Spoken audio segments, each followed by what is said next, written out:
Bienvenidos,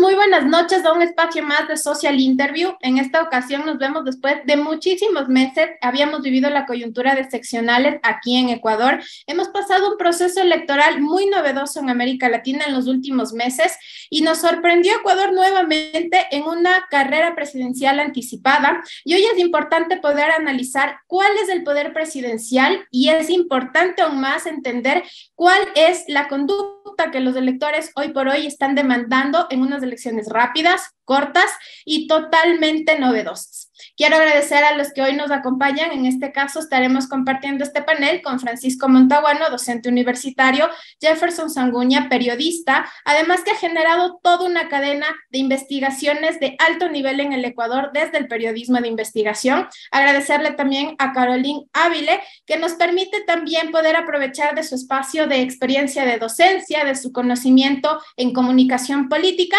y este es un panel además muy novedoso, tanto generacionalmente como en términos de equidad, donde vamos a poder discutir todos los matices que hoy por hoy están atravesando estas elecciones. Para poder iniciar, más vale quiero a ustedes agradecerles por el espacio y el tiempo, y vamos a dar con la primera pregunta. ¿Cómo ven ustedes a los electores en esta coyuntura, año 2020-23, versus los electores del año 2021? ¿Realmente podemos decir que el electorado ha tenido un cambio, que pasó de un espacio de inconformidad a un espacio de politización y que ve realmente en la política una alternativa de gerencia óptima del Estado? ¿Cuál es la lectura y cómo percibes tú estas elecciones, Caroline, entre el 2021 y hoy 2023? ¿Cómo te va, querida Alondra? Un cariñoso saludo para ti. De igual manera para Francisco, para Jefferson. Siempre es un gusto poder compartir espacios de este tipo y además con colegas tan reconocidos, con quienes una charla se vuelve tan amena y puedo aprender tanto. Me parece que los indicadores, ya sea de las empresas encuestadoras, que sean, en el caso ecuatoriano hay de todo signo ideológico, coinciden en el ánimo político y en el ánimo social que existe una decepción generalizada, ¿no? Cuando al electorado se le pregunta, ¿cómo ve usted, cómo siente usted el manejo político, el manejo económico, cuáles son las principales preocupaciones?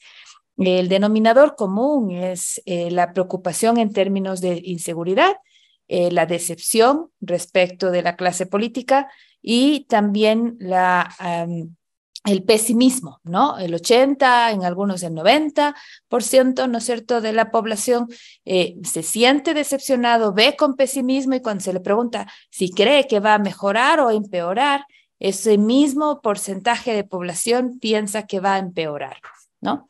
Esa cifra no ha cambiado, es más, se ha ido deteriorando en términos cualitativos, es decir, la gente tiene un ánimo todavía más negativo hacia la clase política, ¿no? Mira al gobierno con más decepción todavía, de manera que existe en ese sentido, me parece, en comparación con lo que vivíamos hace 2 años atrás, un escenario todavía de mayor dificultad, por ejemplo, para que se pueda tomar una decisión. Sin embargo, a pesar de esto, me parece también, por el otro lado, que existiese una más rápida, me da la impresión, puedo equivocarme, una más rápida intención de tomar una decisión, ¿no?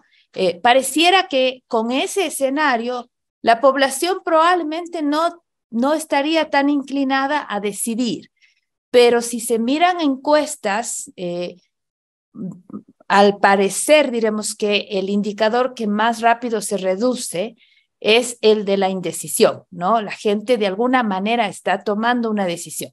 No sé si alcance hasta el 20 a tomar esa decisión y que el tema del voto nulo termine en los indicadores regulares. Lo que pasa es que hemos tenido altos nulos en las últimas elecciones y claro, las más recientes son las del voto seccional, que suele ser de alta apatía, pero pareciera, diremos, que la gente de alguna manera está tomando una decisión efecto de la campaña.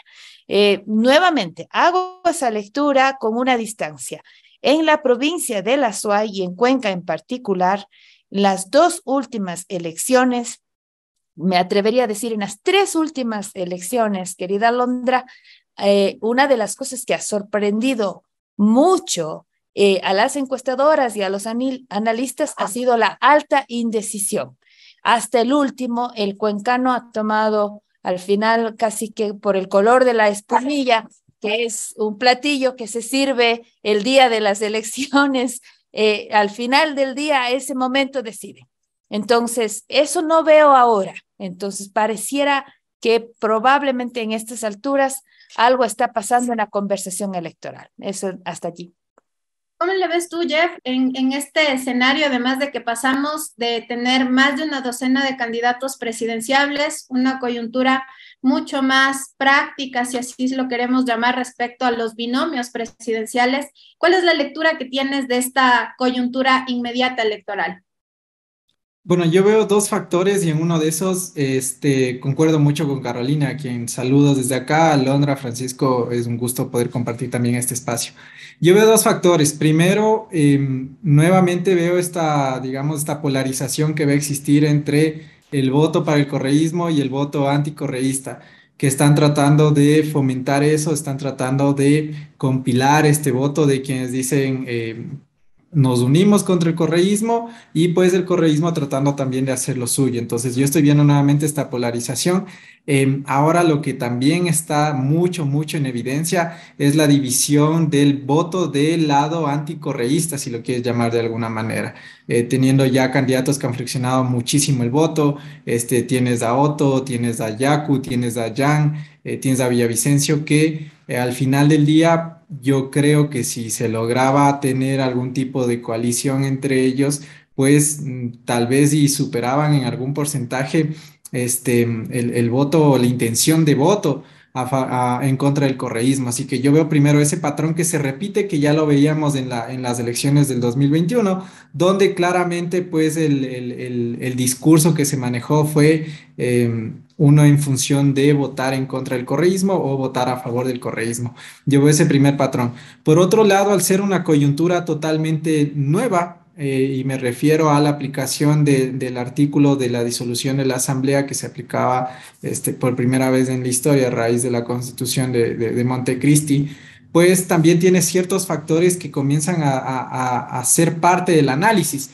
Y uno de ellos, por ejemplo, es yo que veo más, y lo mencionaba Caroline, yo veo hoy por hoy y siento mucho más apatía política desde los votantes, de decir, todos son lo mismo, ya nos demostraron que no ha cambiado nada, nos prometieron una nueva política, que es algo que yo criticaba mucho cuando tenía mi espacio, que decía, mostraron mucho de somos los políticos jóvenes, somos la nueva política, la política diferente, y que al final del día tuvieron tropiezos políticos, si lo quieres llamar de alguna manera, en el que mostraron tal vez ciertos errores, en el que no tenían preparación desde sus asambleístas, en el que los partidos políticos no tenían formación y que hoy también lo vemos. Entonces yo veo esos dos patrones que se repiten en estas elecciones anticipadas, este voto correísmo, anticorreísmo, este patrón también de tener un desgano, una ira, una molestia de la gente con la política,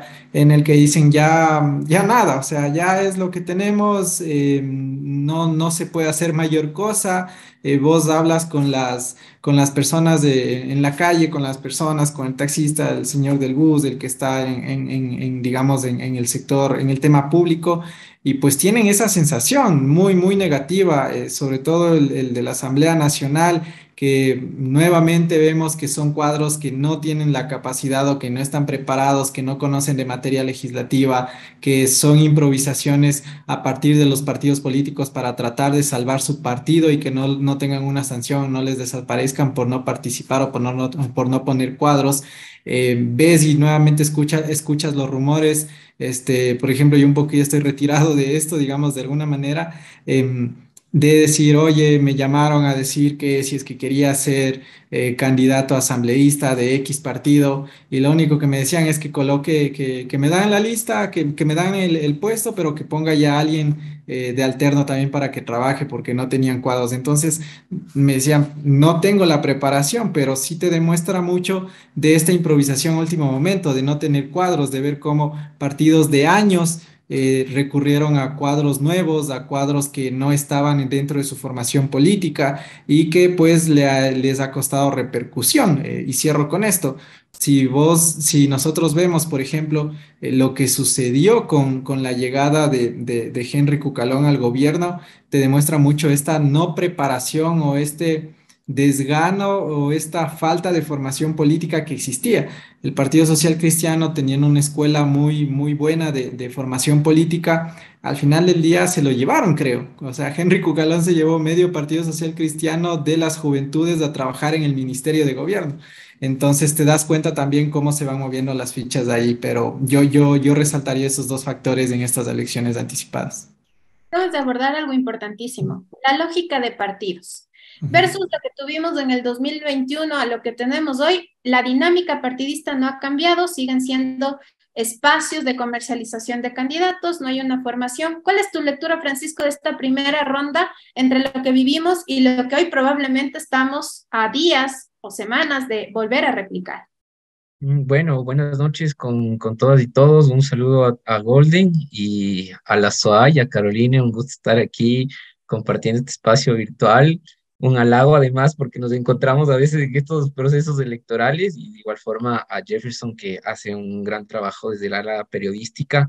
En relación a tu pregunta, Londra, pues yo veo con preocupación una vez más las condiciones o la salud en la que se encuentra nuestro sistema político no solo por las instituciones. Carolina nos dio ahí algunas cifras y recordemos que desde el Consejo Nacional Electoral, el Legislativo y el mismo Ejecutivo tienen cifras en las cuales la ciudadanía ha sido muy clara en su calificación y no rebasa el 15% de aceptación o de aprobación de toda la gestión, por un lado las instituciones y por otro, viendo ya directamente a los partidos políticos, me parece que como ciudadanía y además desde la ciencia política, estamos viviendo un momento sui generis en el país, donde se llamaron unas elecciones y como han mencionado mis colegas, no estaban preparados los partidos políticos. Existe este divorcio entre la sociedad civil, la ciudadanía y los partidos es real, es clara. Y aparte de esta apatía, percibo también que hay un desencanto y además una improvisación por parte de partidos políticos con varios años, como lo mencionó Jefferson, como el Partido Social Cristiano, que tienen que improvisar en sus liderazgos y no poder regresar a ver a sus propios liderazgos, sino a ver afuera de ellos. En ese sentido, a mí me preocupa cuál podría ser un resultado a corto o mediano plazo, en el sentido de que no se va a poder responder a las verdaderas demandas y necesidades que tiene la ciudadanía.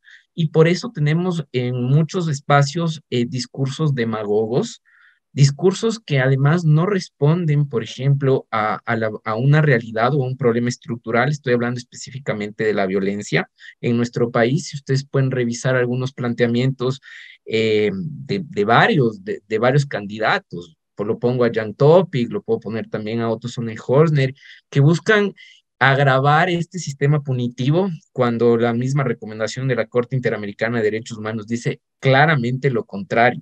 No más cárceles, no más megacárceles, apoyo al sistema judicial, y nuestros candidatos están diciendo exactamente lo contrario de lo que dicen ya organizaciones que tienen amplia experiencia e investigación al respecto. ¿Y qué quiero decir con esto?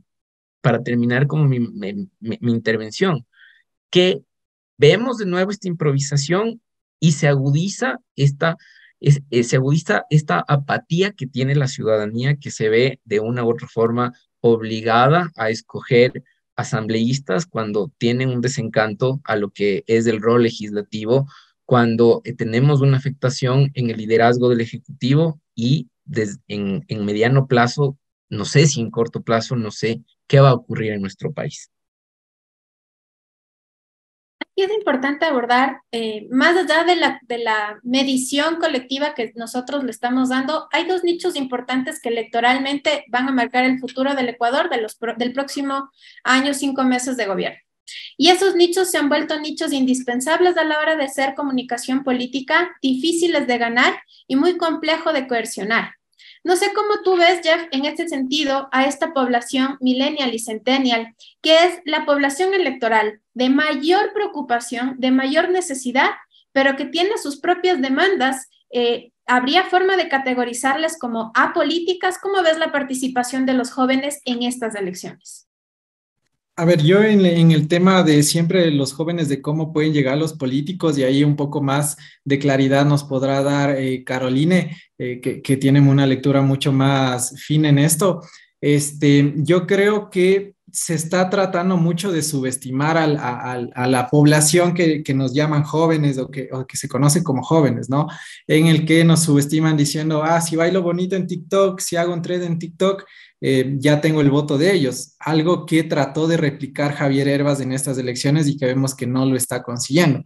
O sea, Hervas fue un rockstar de TikTok en el 2021 y alcanzó un puesto totalmente destacable para ser su primera vez, pero para esta ocasión parece que no le está pegando, pues, como él esperaba, que repitiendo estos patrones iban a suceder. Yo lo que sí veo es que tal vez desde los jóvenes existe ya una demanda un poco más certera, una demanda mucho más concisa de, oigan, ok, me han fallado, me da iras que tenga que votar por asambleístas, me da iras de que les tenga que pagar sueldos a los asambleístas a partir de mis impuestos, me da iras de tener un gobierno que tal vez va a ser lo mismo o peor, pero al menos denme algo de lo que yo me pueda asegurar. ¿Y a qué me refiero con esto? El tema, el factor empleo nunca va a dejar de ser un punto importante para los jóvenes, porque es tan fácil como salir de la universidad y buscar un empleo, o sea, y te piden 10 años de experiencia cuando recién estás graduado. Entonces, yo sí creo que uno de los puntos a los que aún se sigue apuntando por parte de la juventud es precisamente a exigir a los candidatos un poco más de propuestas mucho más viables. Empleo, seguridad va a ser el factor que creo que sigue marcando hasta el día de hoy de qué tanto pueda solucionarle ese problema a la gente, que los vivimos los niños, los jóvenes, los adultos y los adultos mayores.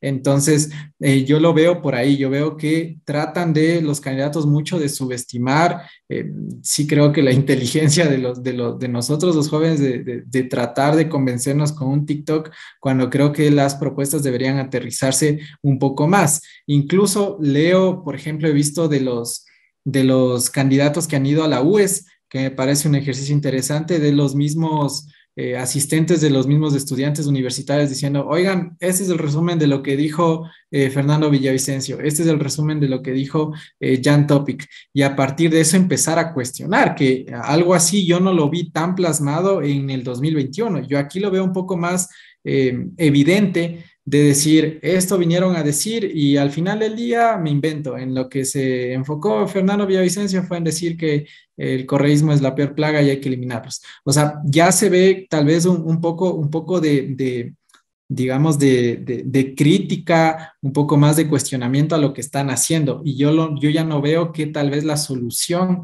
para tratar de captar ese voto vaya a ser más bailes de TikToks o ser trend en redes sociales. Yo creo que ahorita ya se está aterrizando en necesidades mucho más plasmables y en discursos mucho más críticos desde la gente. Muchísimas gracias, Jeff. Ya que te citó, Caroline, ¿cómo tú ves el trabajo de los jóvenes y las demandas? Que yo concuerdo plenamente con Jeff. Yo también tengo esa lectura de que ese proceso de infantilizar y de ver a la juventud desde un punto de poder es un sesgo también para los candidatos y va a ser una debilidad. Todavía no hay candidato que consagre la atención de los jóvenes. El ridículo no se vuelve, suelo decir a mis estudiantes. Y creo que hay algunos candidatos que han aprendido esa premisa con dolor. En verdad, me parece que el poder llegar a este segmento de los centennials que en términos demográficos y marqueteros que utilizan a veces este tipo de etiquetas que a veces se ponen de moda, diremos que en política ha sido un desafío enorme, ¿no? No todos lo logran, pero quienes lo han hecho, no es tanto el uso del canal como el contenido honesto, asertivo, empleado en el canal específico. ¿Por qué digo esto? El canal es como donde no hay mayor drama, ¿no? Por ejemplo, recuerdo que fue una gran novedad que Alexandria Ocasio-Cortez, en época de pandemia, decidió utilizar un videojuego de Nintendo que se volvió muy popular, que este rato se me escapa el nombre, pero seguro que mis hijos me están escuchando por aquí, que era además muy simpático porque estaban en una suerte de universo de islas y visitaban una isla y otra y se repartían cartitas y de repente ya era de noche y tenían que descansar o era de día y tenían que cosechar. Y lo interesante es que mientras pasaba esto, que era una suerte de cotidianidad, ella aprovechaba para conversar con los jugadores sobre política, ¿no? Sobre precarización laboral, sobre derechos, sobre justicia, temas que se podían insertar en el contexto del videojuego. Fue un hit la cantidad de audiencia que tuvo y, por supuesto, la conversación en la que se insertó.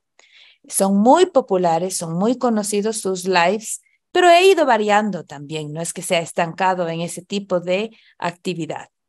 Y evidentemente puedes entrar en una tendencia a su vez, ¿no es cierto? Pero si es que no te renuevas, si es que no le generas buen contenido, luego te bajas de la moda y te dejan de ver, ¿no es cierto? Y es que es así. Entonces es un tema de estar insertándose y probando nuevas cosas, pero de nuevo, siempre y cuando el contenido sea un contenido que inserte en el interés y en la conversación de los jóvenes, ¿no? Me recuerdo también, por ejemplo, que el presidente Macron en Francia llamó a dos famosos youtubers a que lleguen al palacio y le entrevisten. Los temas ponía la agenda los youtubers y le hicieron eso, una entrevista al presidente, estos dos famosos youtubers. De nuevo, los temas eran de interés de los jóvenes bajo los códigos que normalmente un youtuber famoso pueda tener. Entonces, no necesitas hacer el ridículo, puedes utilizar los canales, pero necesitas insertarte en la conversación que a los jóvenes les interesa. Acababa yo de ver en este instante, bueno, hace una media hora atrás, un último post en Instagram, está esta cuenta que se llama Tinta Digital, unos jóvenes muy innovadores, muy interesantes, hablando sobre política económica, ¿no? Y en unos 4 o 5 posteos, porque esto es en el carrusel de Instagram, ¿no es cierto? Unos 4 o 5 posteos.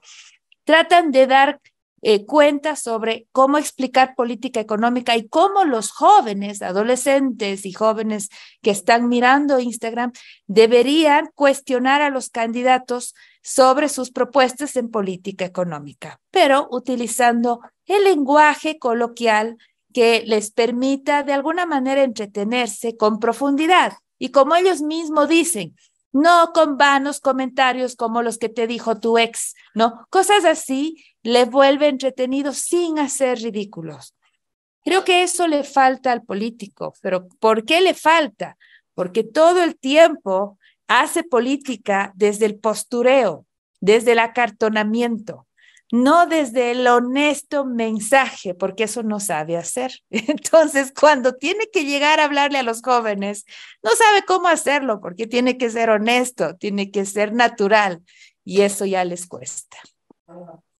Francisco, bajo esta lectura, electorado difícil, muy complejo, necesario en números, ¿cuál crees que es el candidato que de momento, con esta campaña anticipada, o la candidata, bien pueda ser también, que ha logrado capitalizar a esta audiencia? ¿Cómo percibes también a estos electores? A ver, bueno, dos preguntas complejas me hace Alondra en este momento. Mira, yo veo primero que los jóvenes, bueno, revisabas cifras, son el 37% de todo el padrón electoral en estas elecciones, se repite el padrón del anterior año, es un porcentaje importante, pero yo quiero centrar una reflexión en algo. Los jóvenes son como el grupo, el cual es del desarmaje del Estado y la ausencia del debate de políticas públicas, les golpea en dos ámbitos. El primero es el empleo que menciona Jefferson. De hecho, en el 2022 tenemos un informe que hizo una organización en Quito en la que menciona que la mayoría de jóvenes de 17 años en la capital, que tiene, ustedes saben, varios beneficios por la hiperconcentración que existe, tiene que ya buscar un empleo para pagar sus estudios. Y ahí voy al segundo tema.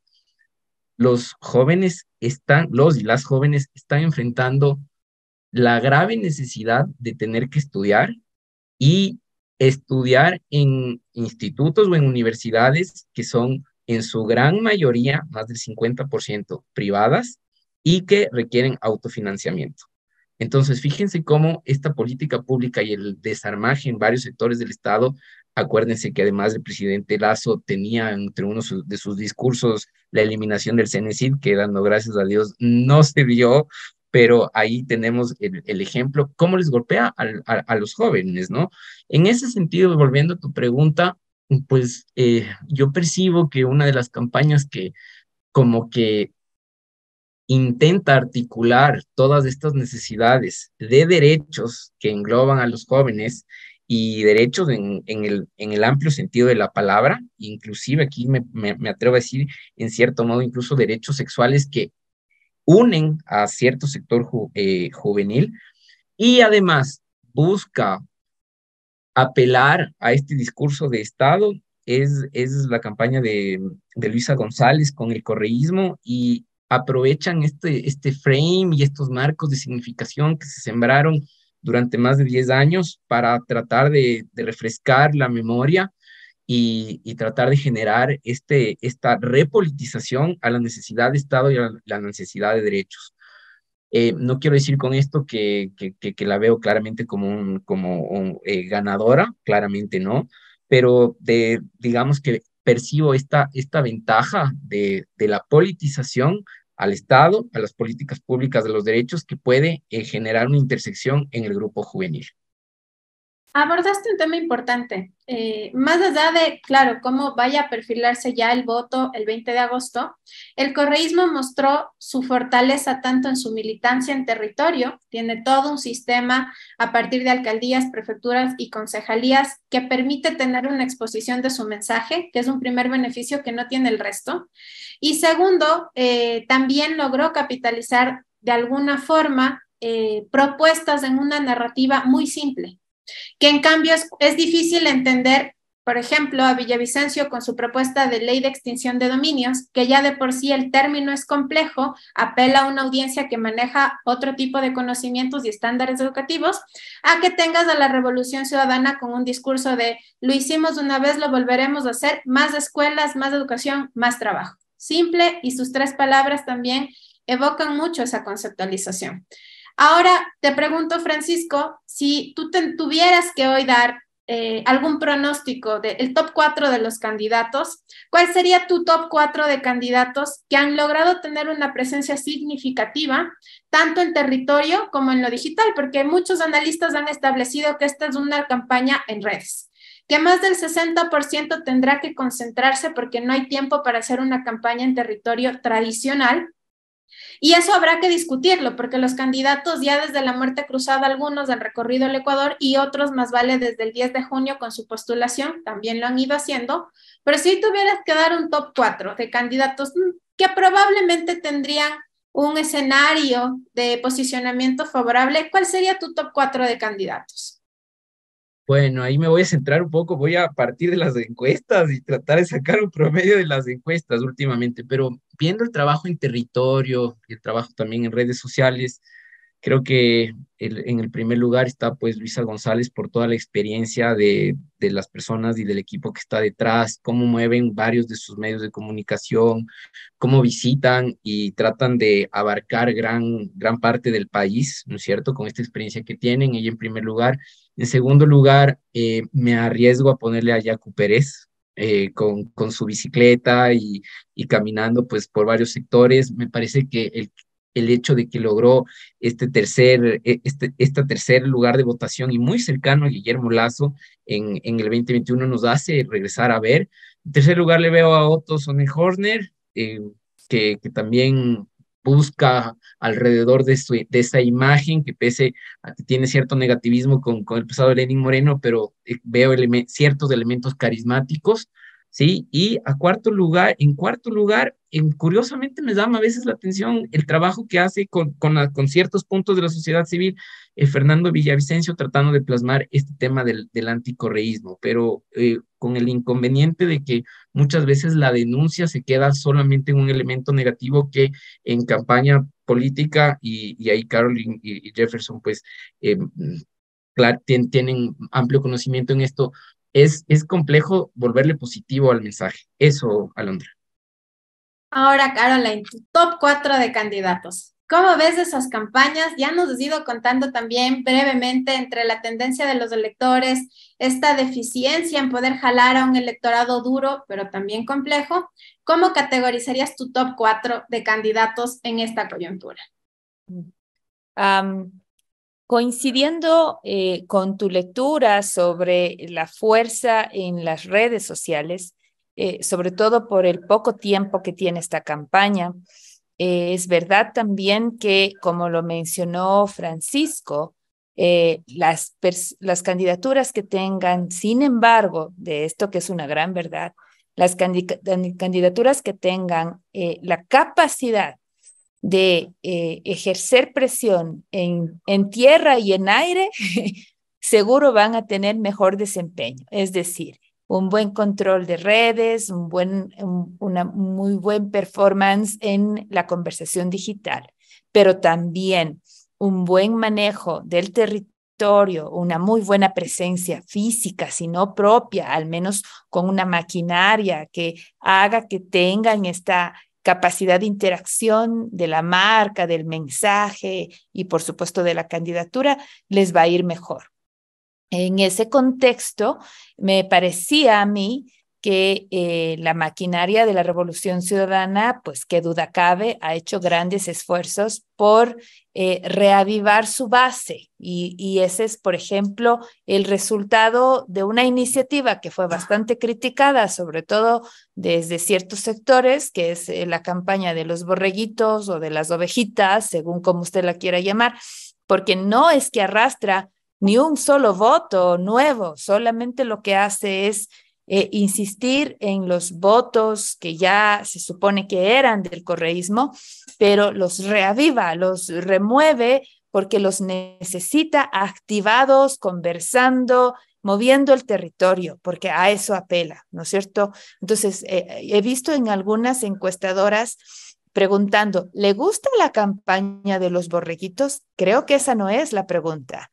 Y es más, poco importa si le gusta o no, simplemente aquí la vio, la compartió, comentó, máximo hasta allí, porque ese es el único efecto que se necesita en esa campaña para los objetivos que quería la Revolución Ciudadana. Y volviendo a la pregunta en específico, si bien es cierto, creo que Pérez Guartambel es capaz de trabajar territorio, me parece que no es la misma candidatura de hace 2 años atrás. Y sospecho que, si bien es cierto, las encuestas no son capaces de leer adecuadamente el voto rural en ninguno de los casos, y se espera mucho todavía el trabajo de ese voto rural, sobre todo en el centro de la serranía, Pachacutic está dividida. Entonces yo no sé hasta qué punto podría estar tan confiada de darle ese segundo lugar a Pérez Guartambé, pero sí creo que hay un muy buen empate entre Pérez y Otto Sonnenhorner. ¿Por qué Sonnenhorner? Porque él es el que está creciendo. Sin embargo, creo que a Sonnenhosner le falta tierra. Y ese elemento de la maquinaria electoral que sí tiene Pérez Guartambel podría ser que al final, le lleve a consolidar, ¿no? Como Villavicencio se ha dado cuenta que el nicho del anticorreísmo tiene tope, que la gente ya no está mucho subiéndose en esa línea, ha cambiado el discurso porque estaba estancado, ustedes se habrán dado cuenta, y habrá que ver cómo evoluciona esto. Ustedes han visto cómo él se ha estado esmerando y fuerte en cambiar discurso, pero en estos 2 últimos días otra vez ha vuelto al ataque.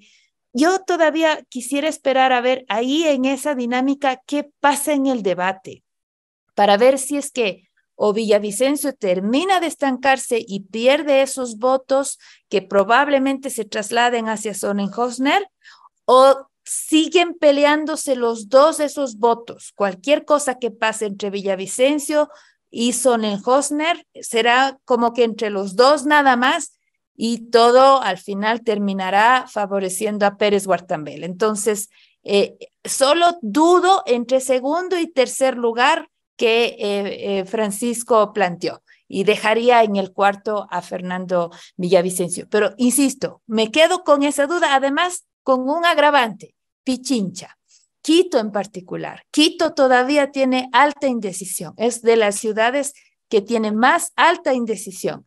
Todo puede pasar en Quito para ver quién al final llega a ese segundo lugar.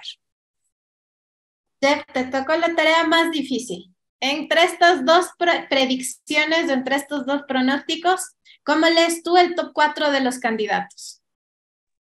A ver, ahí yo voy a romper un poco porque, claro, coincido mucho con el tema de Luisa. Creo que al César lo que es del César. Los Alvarados son unos genios en comunicación y han logrado poner a favor de ellos un discurso que era negativo para el correísmo. Con lo de que me ha llamado mucho es el haberse mantenido por parte de Yacu. O sea, Yacu a mí me llamó mucho la atención. Yo pensé que se iba a desinflar un montón después de todo lo que vimos alrededor de Pachacuti, y luego crear un movimiento que no se logró consolidar como organización o movimiento político en el CNE, que después es auspiciado o entra en alianza con un partido que tiene no más que representante, tiene un cuadro vistoso de la Revolución Ciudadana como el Gustavo Larrea, una mezcla media rara. A mí me llamó mucho la atención que Yacu siga entre los primeros puestos. Yo pensé que se iba a desinflar. Tercero, sí, concuerdo con Otto. Yo creo que Otto también ha venido creciendo un montón, y sobre todo que él casi que entró una semana tarde a la contienda, porque todos ya venían diciendo, sí, estos somos, y Otto no se terminaba de decidir. Y en una semana o 2 semanas después creo que fue que ya lo anunciaron como candidato, como precandidato en ese entonces. Pero yo en cuarto lugar, yo no lo descartaría. Más bien a mí lo que me llama mucho la atención es el manejo que está teniendo Jan Topic.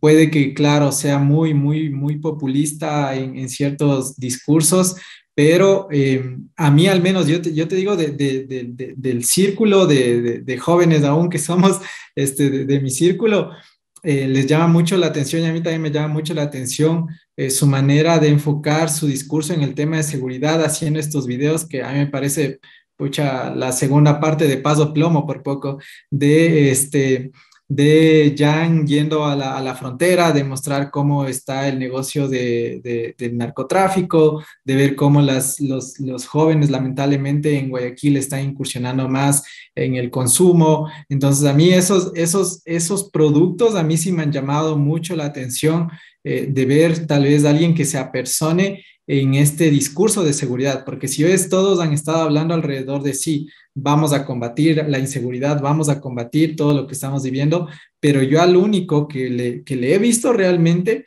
es a Jan un poco casi que apersonándose, yendo donde las papas queman.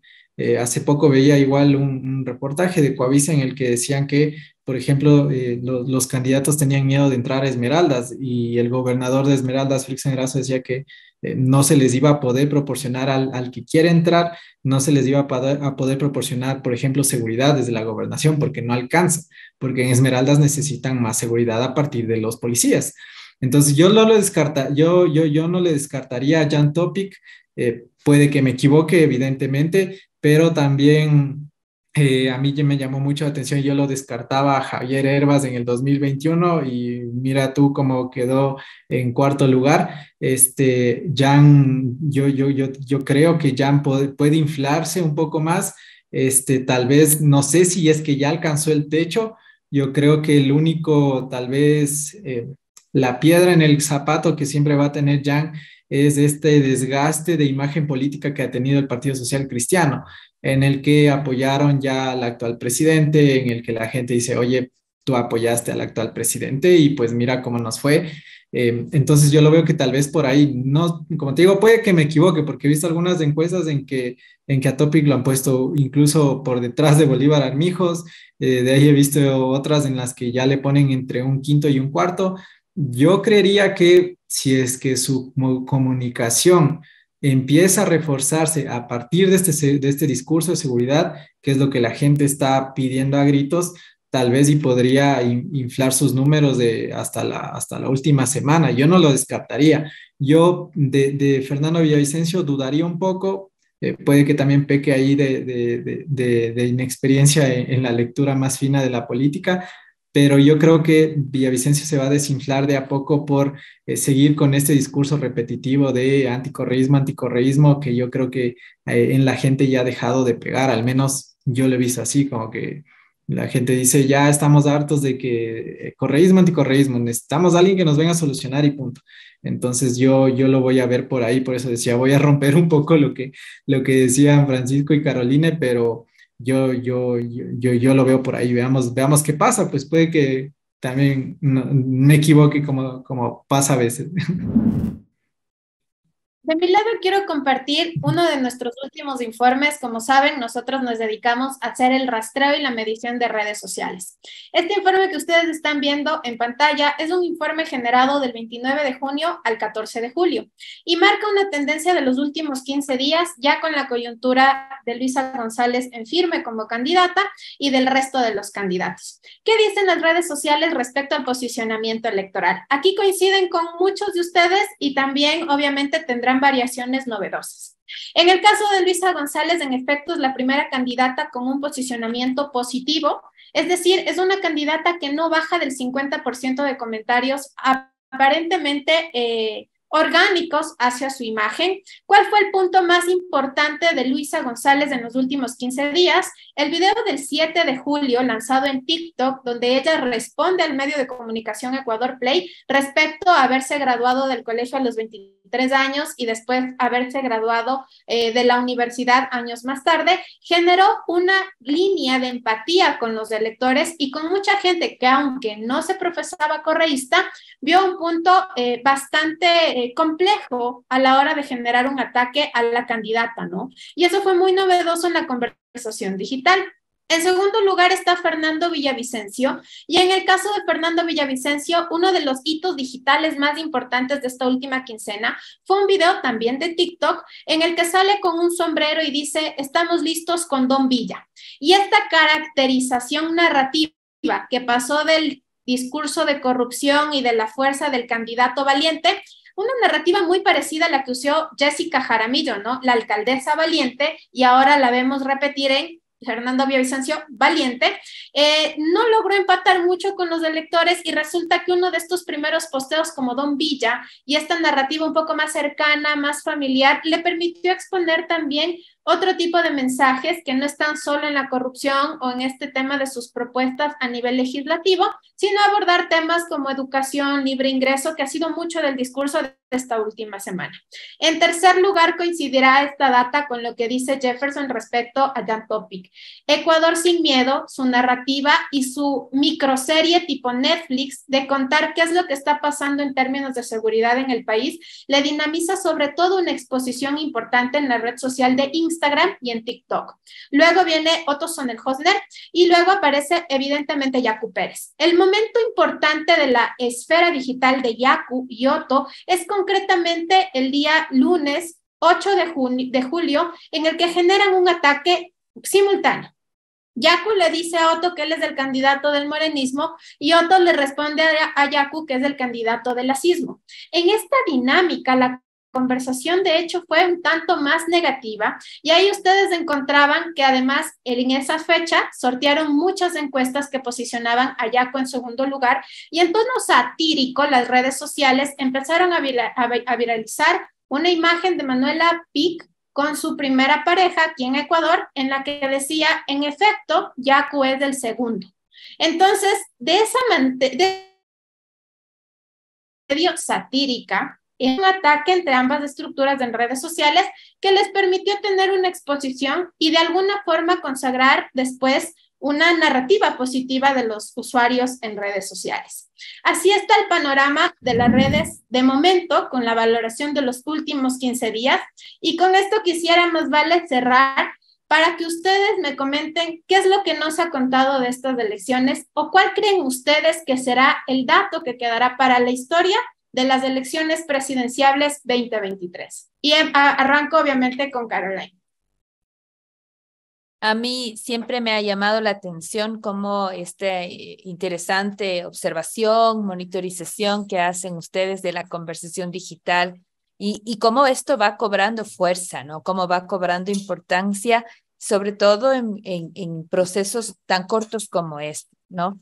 Quizá me parece que hay que diferenciar el posicionamiento, como ustedes titulan muy bien la lámina, con la intención de voto, porque como tú muy bien dijiste, ¿no? Una cosa es el posicionamiento de la conversación, que muchas veces puede ir en términos negativos, como se da el caso de Sonnenhosner versus Yaku Pérez, versus intención de voto, que no es justamente lo que ustedes en este momento están evaluando, sino más bien es esa conversación y esa intensidad de la conversación entre los candidatos, ¿verdad? De ahí que inclusive el momento en el que ustedes ven este porcentaje de la intensidad de la conversación, no podríamos decir que va a quedar primer lugar, segundo lugar o tercer lugar, porque esa conversación va cambiando, ¿no es cierto?, de una semana a otra, como en efecto ustedes muy bien hacen ese seguimiento. Otro detalle que es interesantísimo y es el comportamiento que cada candidato y la estrategia que cada candidato tiene. ¿Por qué? Porque si uno mira, por ejemplo, la actividad tuitera, yo soy muy de Twitter y respeto mucho a los demás, pero a mí la vida no me alcanza para seguir tantas redes, por eso respeto tanto el trabajo de Golden. Pero yo lo que he hecho es seleccionar, hacer una red, no, ¿cómo le llaman? Una lista en Twitter. Y pongo a todos los candidatos en Twitter a ver qué hacen, ¿ya? Presidentes y vicepresidentes. Y resulta que Fernando Villavicencio retuitea todo, absolutamente todo.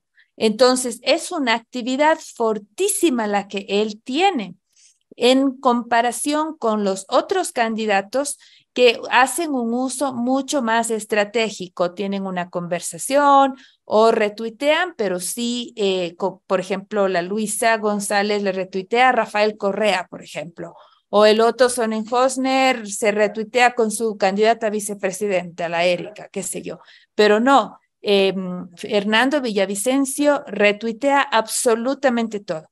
Entonces, ¿qué otro detalle veo con Fernando Villavicencio? Ha sido capaz de reclutar para su campaña La Data, un portal que tiene una gran cantidad de seguidores, y también La Historia, que es otro portal sumamente fuerte de los que yo he podido observar. Probablemente ustedes han hecho un mejor seguimiento. Ahora, esos dos portales tienen una gran cantidad de seguidores y eso hace que exista mucha réplica, pero no necesariamente es intención de voto. Entonces, y no necesariamente es una conversación genuina, ¿no es cierto?, de ciudadanos que están dándole. Entonces, ahí puede ser que exista una diferencia entre lo que está pasando en las redes que es aire, y lo que está pasando en el territorio, ¿ya? Entonces, ahí sí podría ser interesante hacer luego una diferenciación en el análisis y en la conversación. De manera que una cosa es la conversación digital y otra es la intención de voto. Pero más allá de eso, que obviamente la Alondra lo maneja mejor que yo desde la perspectiva sociológica, que tú la conoces muy bien, a mí siempre me ha llamado poderosamente la atención cómo ustedes hacen esta observación, esta cuidadosa monitorización de la conversación digital. Y lo que vemos es el fenómeno que los correístas han manejado bastante bien, ¿no? Que es esta militancia activa, conversando de manera orgánica, por lo general, sobre lo que, diremos, interesa en términos de su campaña. Habrá que ver cómo resisten hasta el final. Recordemos, por ejemplo, lo que pasó hace 2 años atrás en la segunda vuelta Arauz versus Lasso, en donde la campaña de Lasso decidió darle una tónica diferente en lo digital y no tuvieron una reacción adecuada la campaña del correísmo. Y en esa última semana, en mi modesto criterio, perdieron la campaña. Y fue interesantísimo ver cómo el efecto del cierre de campaña les fue de alguna forma contraproducente a los correístas, mientras que la foto épica de las banderitas tricolor en el río Guayas fue una de las más buscadas en Google, ¿no? Ahí, para recordarlo nada más, a que vean el valor de lo digital cuando está estratégicamente planteado. Así que eso nada más como detalle para recordar. Jefferson, tu última, ¿qué es lo que no se dice? ¿Cuál crees que será el momento que quedará para la historia de estas elecciones del 2023? ¿Y cómo viste también el panorama digital? Bueno, creo que ya quedó para la historia el que por primera vez haya llamado a la muerte cruzada. Desde ahí ya creo que marca un precedente de cómo se movió la política ecuatoriana acá, en el que una asamblea totalmente deslegitimada por su paupérrimo papel, por su bajísimo nivel de asambleístas, pues terminaban por donde terminaron. Tanto así que la decisión de haber activado la muerte cruzada fue aplaudida por cierta parte de la gente y el presidente aumentó creo que en 2 puntos su aceptación en la gestión. Entonces, yo creo que desde ya ahí marca un precedente histórico y por otro lado también va a marcar el hecho de que puso en evidencia a los partidos políticos, de saber que no tienen cuadros políticos de información, de saber que no tienen candidatos para cuando existe este tema y de que nuevamente tienen que buscar digamos, tienen que buscar en los bolsillos de dónde se saca un candidato.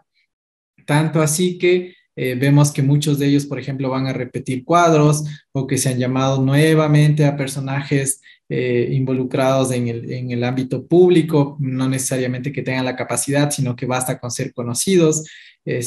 Por ejemplo, de tener estas contradicciones puertas adentro en sus mismas organizaciones políticas. Por ejemplo, un día el señor Tito Tomalá tomándose foto con Yacu Pérez y al día siguiente Yacu Pérez diciendo, sabes que yo no lo voy a apoyar por el escándalo que está sucediendo en Chile. Entonces tienes este nuevo precedente de repetición de los errores de los partidos políticos de no tener una formación y de saber que si mañana más tarde vuelve a ocurrir un evento similar en el que tienen que adelantar elecciones, pues nos van a presentar cuadros deplorables en los que no saben nada de legislación ni mucho menos. Y mientras que en el tema digital, pues habrá que ver cómo se vaya a manejar las campañas de cada uno de ellos a último momento. Será interesante ver en segunda vuelta quién contrata primero a Sixto Durán, a Jaime Durán, a ver cómo se mueve al final también el panorama, porque recordemos que eso fue un puntal que ayudó en la presidencia para que gane Guillermo Lasso en su momento. Entonces, yo sí voy a ver sí quedaremos muy expectantes de qué es lo que van a proponer, al menos en las últimas 2 semanas, creo yo, de las campañas electorales, hacia dónde van a reforzar su discurso o hacia dónde lo van a modificar para tratar, pues, de captar muchos más votos. Yo lo voy a ver por ahí y de igual manera al final del día creo que todo se va a resolver a último momento.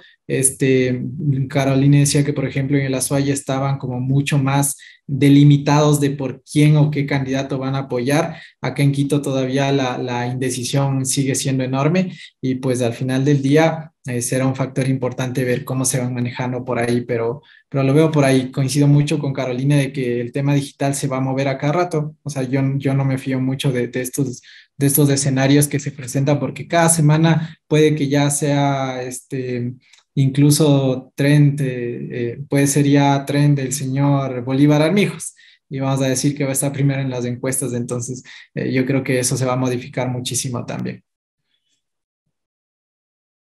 Ahí hay un dato importante. La intención de la conversación se mide por el nivel de aceptación del candidato, pero también se transversalizan coyunturas como el tema de la aerovía, por ejemplo, que dejó en segundo plano una discusión importantísima, que era el caso Gabela, y que fue una cortina de humo inmediata, que además surgió desde Guayaquil, novedoso además en la manera que se masificó el morbo que generó y la atención que desplazó totalmente a los temas políticos. Y sí, obviamente, todo va cambiando, la gente cada vez va a ir asumiendo posturas.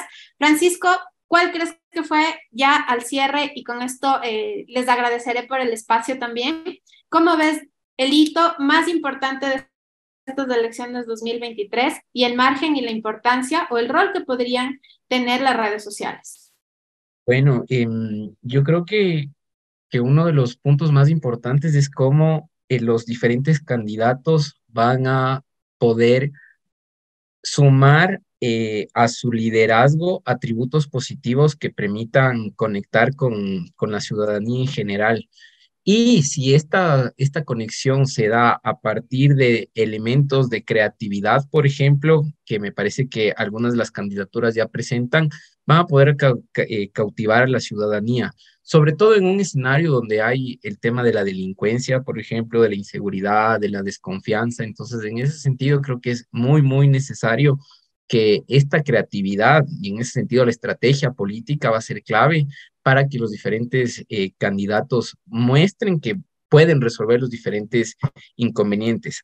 Ahí la estrategia en redes sociales me parece que va a ser importantísima, no solo como en Twitter, ¿no? Que es como una burbuja que ya lo manifestó Caroline, sino más bien en las diferentes redes sociales, justamente donde están los millennials y los centennials. Recordamos cómo Guillermo Lazo irrumpió y conversamos, cómo él incluso generó mucho más que hablen alrededor de él en la forma en cómo entró en TikTok, en los diferentes videos. Javier Herbas, además moviéndose con los jóvenes, invitándoles a hablar de política y esa apertura de derechos y la estrategia, ¿no? La estrategia cuantitativa y cualitativa que hubo detrás de Javier Herbas que finalmente le terminó sumando. En estas elecciones me parece que es importantísimo ver cómo estos candidatos van a poder mostrarse líderes frente al inconveniente que se les está presentando. Les quiero agradecer infinitamente por este espacio, la conversación realmente muy poderosa. Creo que en muchos puntos coincidimos de elecciones difíciles, tiempo corto, candidatos sin aterrizar muy bien el paradigma de comprensión con sus electores y creo que es el desafío más grande también para la ciencia política pensar en cómo en estos tiempos se genera un mensaje eficiente y además cómo esa política del mensaje tiene que ser eficiencia en el gobierno. De nuestro lado les agradecemos por habernos acompañado en este social interview. Les comprometemos para poder vernos en una segunda etapa de lectura Ecuador, tal vez entre el 15 y el 17, ya con nuestro pronóstico final, a ver quién le aterriza, porque eso es muy interesante ver desde la conversación digital, que como bien lo dijo Caroline, lo que medimos es netamente la conversación, más no la eficiencia en voto duro. Si por ahí coincidimos, es una suerte muy novedosa desde los datos del Big Data, el Smart Data, pero es importante ponerlo en la mesa y discutirlo, obviamente. Muchísimas gracias por acompañarnos en este espacio.